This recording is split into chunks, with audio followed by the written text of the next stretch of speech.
Alright guys, so this is my final look. I actually don't know if you knew, but I put up an inspiration picture up here. I'll pop it up again. This is actually from the Cirque du Soleil show of of Kurios.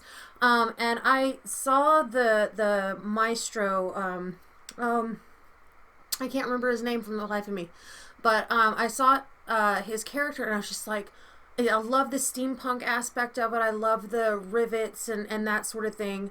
I am really pleased with the way that this came out. I can't for the life of me find my steampunk hat that my mother-in-law gave me. I've looked everywhere that I can think to look for it and can't find it.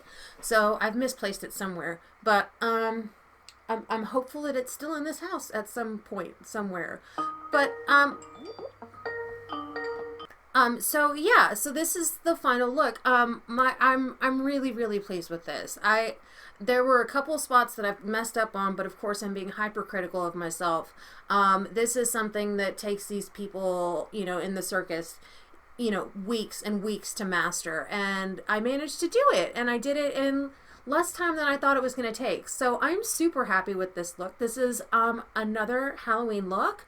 I would like to do more body painting, but like I said, I couldn't find the hat, so it didn't really make sense to try and like do a body paint and that sort of thing. Also, I don't know what the rest of his body looks like underneath his costume. So he's got a costume that goes right up to his neck, so obviously he doesn't have to paint his neck.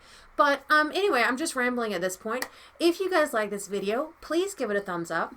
Don't forget to subscribe. Hit that notification bell so you get every time I upload a new video, and I will see you soon. Bye, guys.